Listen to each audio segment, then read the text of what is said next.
Hello, this is Chris with Phoenix Gaming. We're going to do another episode of Live, Laugh, Log, and we're going to look at Evil Sunz and why I think they're one of the more underrated orc factions. First of all, some announcements. I'm a dirty liar.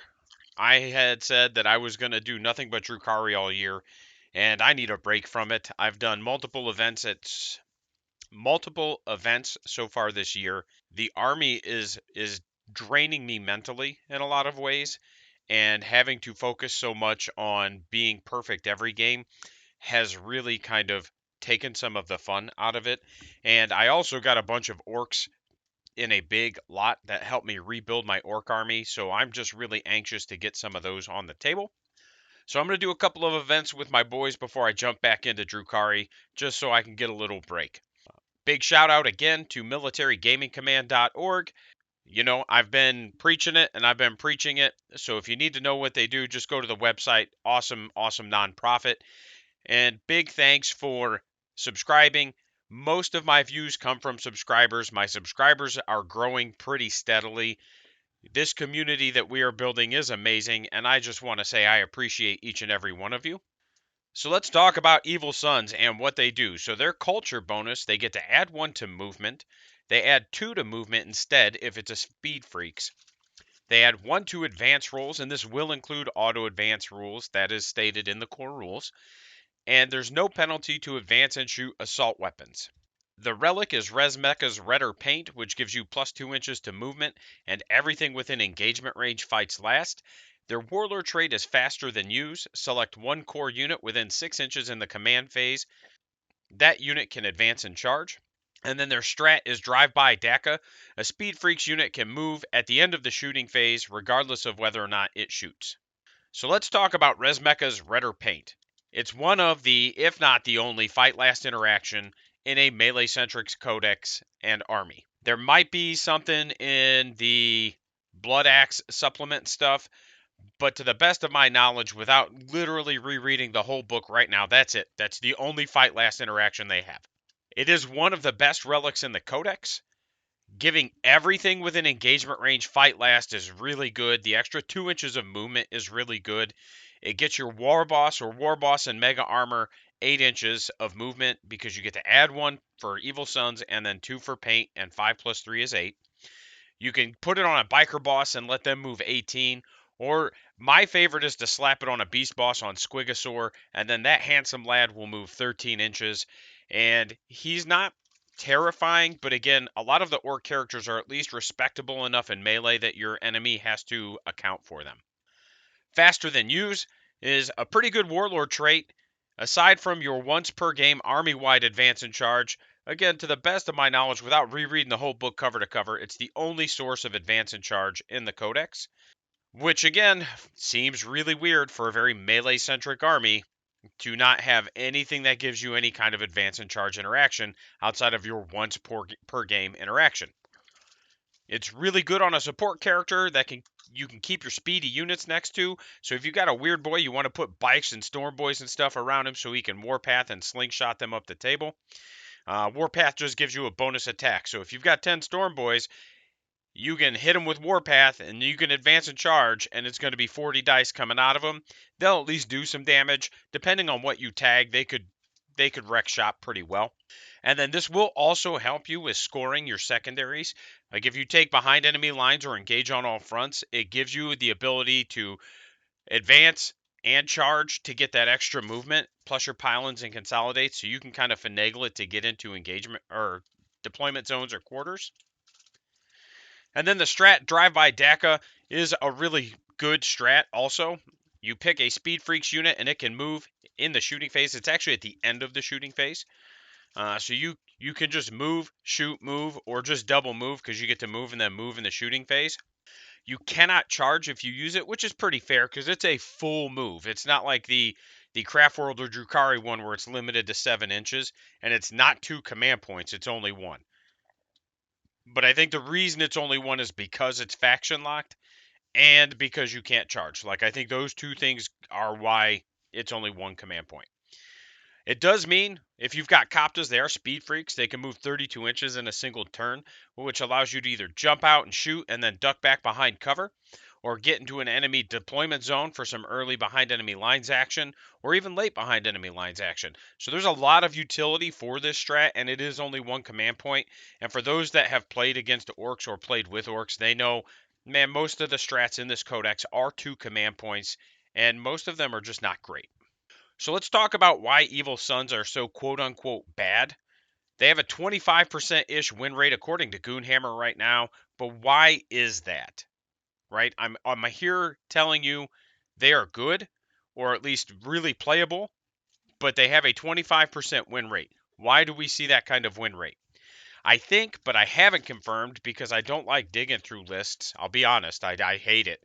I hate going through tournaments and lists and stuff like that. But I think a lot of it has to do with a lot of lists are probably buggy heavy with a speed wog. You probably see a lot of players going, I love orcs, I love buggies, I love Evil Sunz. And then that's probably what they're doing. In addition, because Evil Sunz doesn't give you any extra killing power, nor does it give you any extra resilience or board control, it just gives you more mobility. It becomes a bit more technical, and it becomes a little bit harder to play than some of the other factions. Buggies are good, but they are generally in a weird spot because they tend to be shooty, and when they have a melee profile, it's usually on weapon skill 4, which is pretty good for a vehicle. But when you compare it to the army having just a 3-up weapon skill, it just feels a lot worse. Scrap jets are pretty good, but they're weapon skill 4, and when you remember that, you're just like, oh yeah, okay. Orc shooting is really bad right now, and I mean extremely bad. When the new edition codex came out, GW was like, look, you're getting more consistent volume because we're giving you Dakka weapons, and we're giving you more shots with rockets and custom mega blasters by making them a D3. But all of these quote unquote bonuses or boons are actually offset. Dakka weapons are effectively just a worse version of rapid fire, so we can no longer advance and shoot them. So it actually limits our mobility. And then you couple that with the fact that KMBs and rockets went to blast, so now your vehicles can't shoot them while they're engaged. So they're either fighting or shooting, and generally not both. Yeah, you gave me more consistent volume, but you gave me less phases overall with which I get to interact with things. So it's definitely a trade-off. And then I think losing Dakka, Dakka, Dakka as a rule, it just took a lot of the teeth out of orc shooting. It was swingy, but it was dangerous. And just the look on people's faces, if you happen to roll a spicy bucket of 6s, it just was what kept orc shooting relevant throughout the last edition's codex, in my opinion. Like I said before, they sacrifice damage output. Goffs have +1 strength and exploding 6s on charge. When you couple that with the Wog, they actually get +2 strength, which means knobs with big choppas go to strength 9 in Goffs, right? Power claws go to strength 12 on the Wog in Goffs. And they have a strat for 5s explode, so they have a lot of melee damage output. And then Goffs also, not to keep talking about Goffs, but Goffs also have a lot of best named characters in our codex. And arguably, we don't have a lot of good ones, but the best ones tend to be Goffs locked. They sacrifice OBSEC and Resilience of Descals. Like I said, all infantry and Descals have OBSEC, and then the army gets a 5++ against mortals. And then if you couple that with the fact that they can reroll a hit or wound roll every time they shoot or fight, it does help kind of mitigate some poopy dices. And I said that on purpose. But in return, we get more mobility. And it does make the army a bit more technical and difficult. But it means that if you can get a good pilot behind it, you're going to be able to do well with it. You can kind of wreak some havoc. You can be very disruptive with it. You may not win a GT with your list or your army, but you could play spoiler for a lot of people who think they're going to win, if that makes sense. Because you're bringing something that they don't expect and you're skilled enough to pilot it to really just wreak havoc on whatever their plans are for the game. Another reason they're bad is there's virtually no assault weapons in this codex. So it's cool that Evil Sunz get to ignore the penalty for advancing and shooting assault weapons, but for the most part, there aren't a ton of them. and the ones that are there are generally not worth taking. With most of the assault weapons transitioning to Dakka, it really would have made more sense to have Dakka just be the Orc Assault. Just make them all Dakka weapons. All the assault weapons go to Dakka weapons, and then maybe give them a -1, or they can only hit on 6s if they advance. So even with a +1, you can't modify it. And then give Evil Sunz like they get to advance and shoot Dakka weapons at 5s, right? Something along those lines. But with most of the weapons going to Dakka weapons, again, orcs lose a lot of their mobility that they used to have because they don't have assault weapons anymore. And it just kind of makes the army a little bit less good when it comes to shooting. I do think, like I said, that Suns are better than their bonuses and statistics kind of illustrate. So let's talk about how we can get Suns to be quote unquote good, and I mean from a competitive standpoint.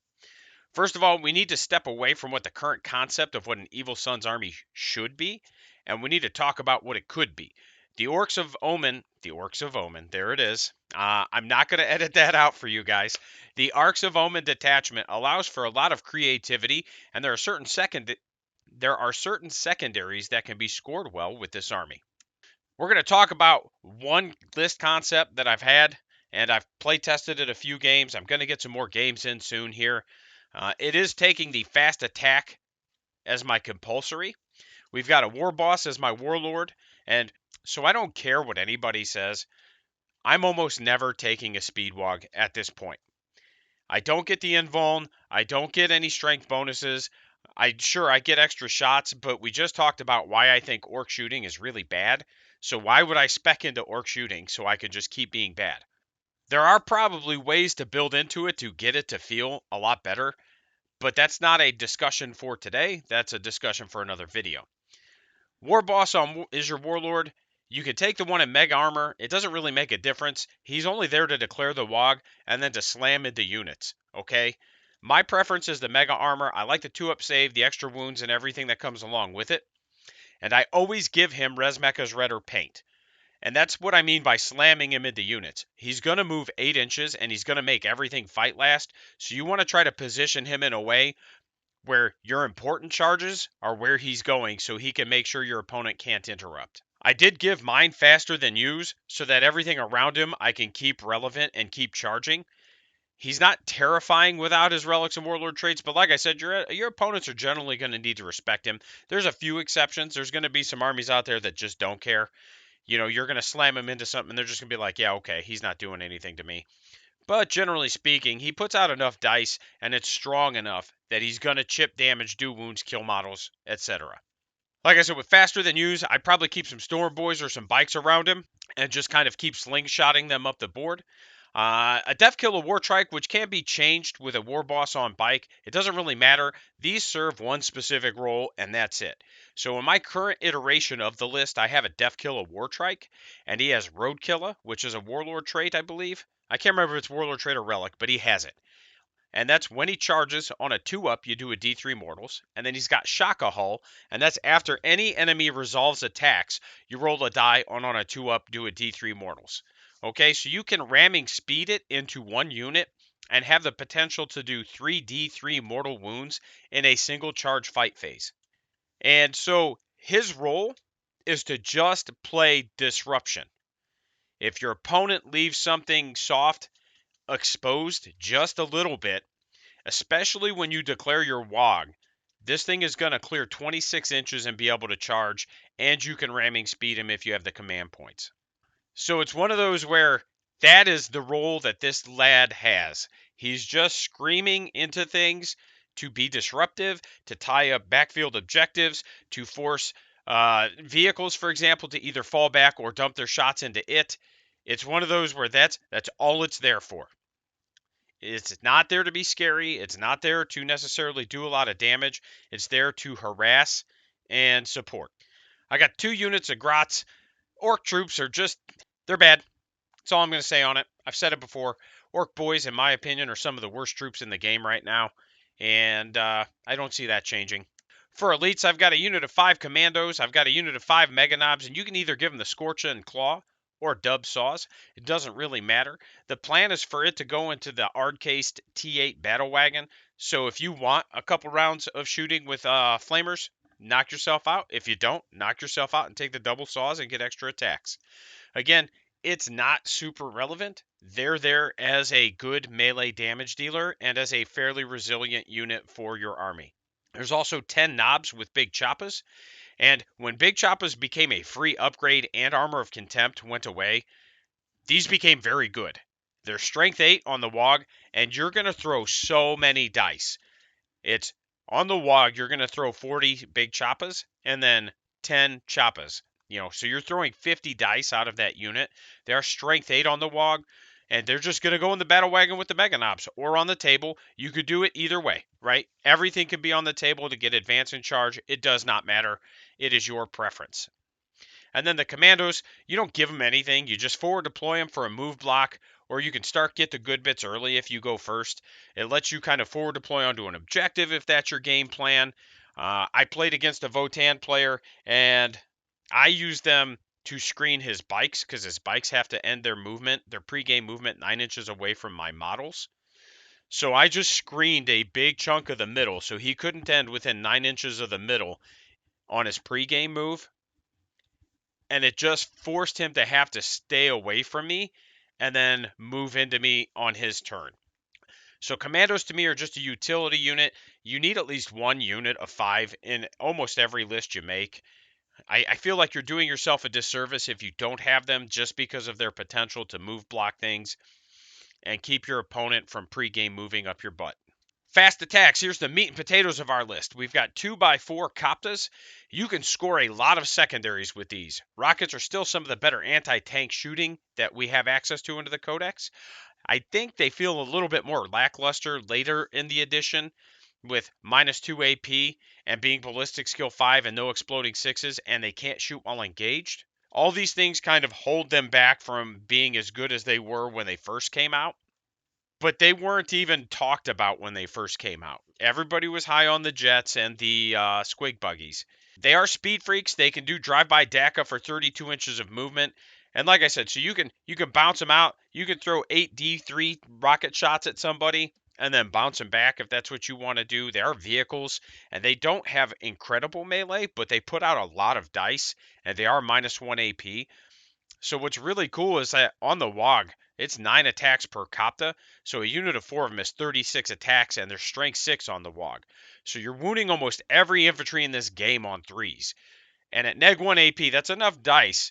You're gonna kill something. You're going to do damage. We've got 2 units of 5 bikers at 25 points a model, 3 wounds, 4 up save, and -1 to hit against shooting. They are more resilient than you'd expect. Don't get me wrong. They're still going to evaporate. Everything is super killy this edition. But when you compare them to a lot of the other orc units, they have a resiliency that a lot of your stuff lacks. They are speed freaks, and they get 16 inches of movement, and they can also drive by Dakka. And then if you're within Dakka range, each bike does 10 shots. So 5 of them will do 50 shots. It is strength 5 with 0 AP, but if you're playing into elves or you're playing into demons, for example, you're just throwing so many dice that something's going to die. Now, they're going to struggle killing Marines unless your opponent just rolls really poor saves. It's still going to be a lot of dice that your opponent has to account for. You can even throw them at vehicles in the shooting phase just to try to chip some damage off here and there.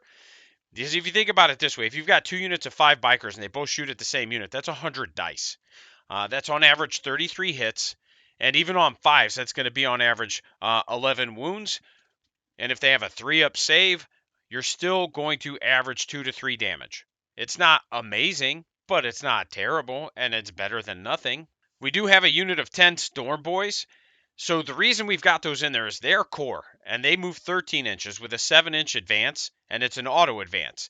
On a 4+, they do take a mortal wound, but you keep them by your war boss or whatever that has faster than Yooz, so you can just have a 20-inch flying infantry unit, and the infantry is important because of breachable and things like that. This allows you to score behind enemy lines turn 1 in certain missions. This allows you to score engage a lot easier. And again, just like your Death Kill a Wartrike, if your opponent leaves something exposed, it allows you to just tag it and be like, all right, this is what we're doing. You can kill my boys. That's fine. It's what we're doing. I do have a knob on Smash the Squig. We do call him Cowboy Larry here, and that's mostly because I'm a clown. I don't even remember how I decided he was Cowboy Larry. But Larry is a reference to Lawrence Fishburne, who played Cowboy Curtis in Pee Wee's Playhouse. So that's where Larry comes from. I just don't remember why I started calling my knob on Smash a Squig that. It's such a funny model and it's such a good unit. And again, if you're playing orcs competitively, I feel like this should be some variant on this should be auto included in your list. It's got Brutal But Cunning and Edwappa's Kill Choppa. And Brutal But Cunning is basically for every attack he makes that doesn't do damage, he gets a free attack. Now, obviously, you can only do that once. You can't do that over and over until he just kills something. And then Edwappa's Kill Choppa is ×2, -3, 2 damage, and wound rolls of 6 are a mortal wound in addition to any other damage. And so he makes, I think it's 4 attacks base, and then 2 attacks for his Squig Jaws, and then an additional attack for the Wog. So on the Wog, this lad's going to make 7 attacks. And you just attack with the Squig Jaws first, and if they don't do anything, you set them to the side because they're just going to be bonus attacks, and those attacks get to be Edwappa's Kill Choppa after this. He is one of the most point-efficient models in the game if you can play him well. He's like 65 points, and there aren't many things that will stand up to him if he torpedoes into them. And then when he charges, you roll 5 dice, and every 4 up is a mortal wound to your opponent. And then there's a strat that lets you charge again if your opponent removes him from engagement range.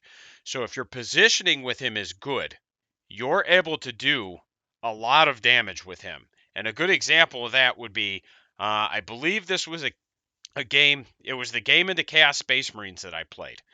I swung out with my War Boss into his Possessed because he charged my Possessed, right? And I heroically intervened, and he could only attack him with 1 Possess. But I intervened with my War Boss, and he threw some attacks at my War Boss, and it was just like, yeah, okay. Cool. My War Boss fought back. I think I killed 1 Possessed, but I took 1 down to 1 wound. And this becomes important because then I was able to charge Cowboy Larry and end his charge within an inch of just the guy that did 1 wound. And then I did roll some hot dice. I will not lie about that. I rolled 4 mortal wounds and killed 2 Possessed, but one of them had to be the one within engagement range. So he pulled 2 Possessed, and I spent a command point and did it again and rolled another 4 mortal wounds. So just on charging, I killed almost 3 Possessed. So it's one of those where, again, I got lucky with dice, but if you can position him well, he has a massively high damage output. My heavy supports, I have a battle wagon with an ard case. It does have the death roller. I feel like you're doing yourself a disservice if you don't put a death roller on your battle wagons. That to me is just another auto include. If you have this battle wagon, slap the death roller on it. It's getting into melee, so might as well have it make good attacks. It does have the ard case for T8 and then the fortress for a 5++. You could give it squig hide tires for 14 inches of movement, but in my experience, the invuln just does better. Yeah, I get a 2-turn invuln, but having it turn 1 makes it a little bit easier for me to keep it on the table, especially into more shooting armies like an Iron Hands list or a Tau list, because I may not be able to hide it very well, depending on terrain, mission, if I go first. Right, if I go first, I might be picking it up. I've got, 3 Death Dreads. They're all melee. They went from 6 inches to 7-inch movement in the Evil Sunz, and I know it doesn't sound like a lot, but that extra inch helps. And then getting the bonus inch on advance means I'm minimum 9 inches of movement turn 1, because there's no reason not to advance them most scenarios, because you need to get them up the board. To me, Death Dreads are another one of those units that's an auto include in every list, but putting guns on them, except for maybe a Scorcha, is generally just a waste of points. Because again, once they get into melee, they can't shoot with the other guns except big shooters. And again, big shooters, just a waste of points. Put the Scorches on it. Well, big shooters are free, so not a waste of points. But why take a big shooter when you could just take another claw and get bonus attacks? They're really cheap. At 85 points a model, they are super cheap. So losing 1 to 2 of them on turn 1 isn't devastating. And that means that some of your other units are getting where they need to be if your opponent is focusing on the Death Dreads. And that's not a wrong decision, right? There's no reason to not focus on the Death Dreads. Because if the Death Dreads hit something, they will just open it up. They will massacre a hecaton. They will open up a land raider because they're neg 3 for 3 damage and they're strength 10. So they will do work. I just feel like that is the way to be, right? Like, there's no reason to put guns on them. The extra 5 shots for a big shooter, sure, it's cute, but they're strength 5, no rend, and I can get those 5 shots from something else. I've got bikes. So how do we score with this concept? Let's talk about that. So good bits to me is still just an auto take for most missions, and it only got easier or better. It didn't get easier, it got better because you can score 6 points per battle round now instead of 5 as your cap. 2 units of grots should be able to at least do 1 good bits per game per unit, which means you should get 8 points there.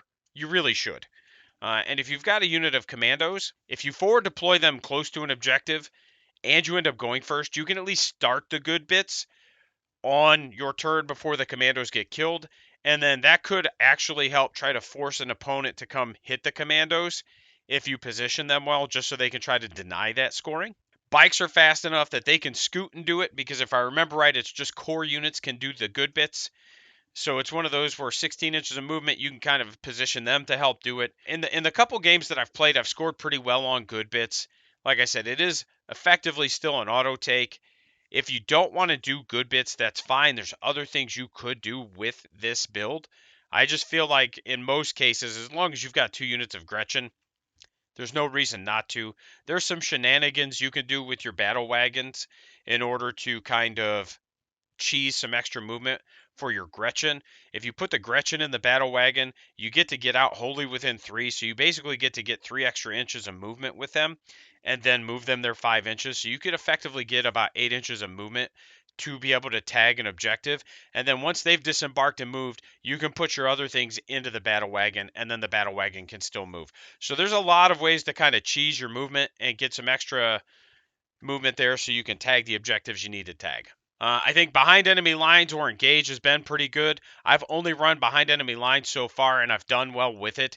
I think 12 is the lowest I've scored so far, but I will, like I said, I'm going to be getting more practice games in. I don't have enough practice games with this list to give you reliable data, but I can tell you, based on the way it's interacting so far, I think 10 to 12 is going to be my average with it if I am smart and play for it. Constant advance and charge allows me to keep applying pressure. I can do it 1 unit at a time instead of having to rely on just like a devastating WH charge where, oh, okay, it's turn 2, I'm declaring my WH. I need every charge to go off in order for me to not lose this game.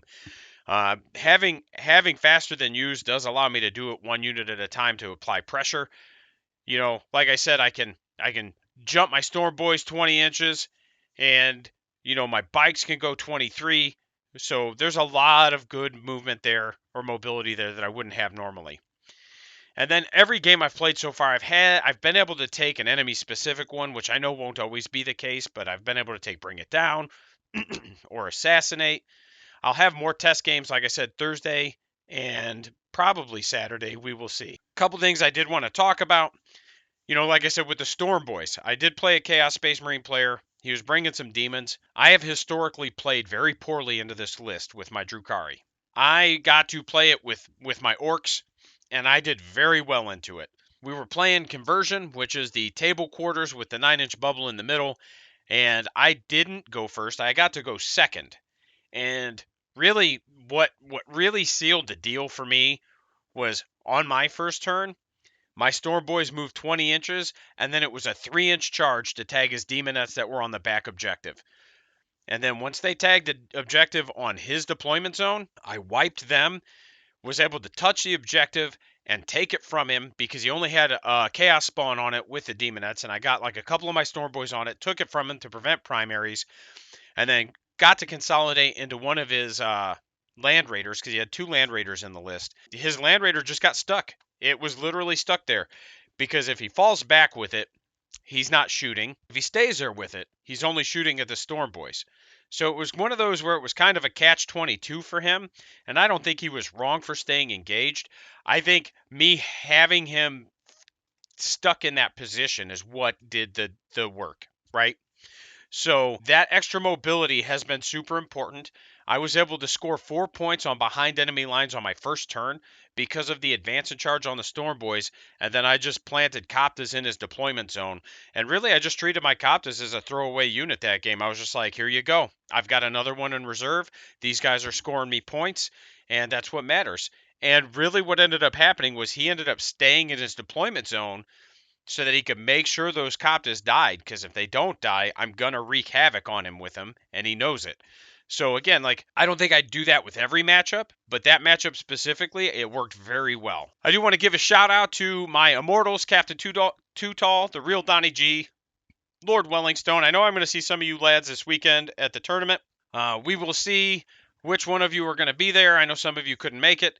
But again, appreciate the support. You guys are awesome. Important links in the description and on the screen. I'm not going to run through them all. And again, big shout out to Military Gaming Command. Thanks a lot, guys.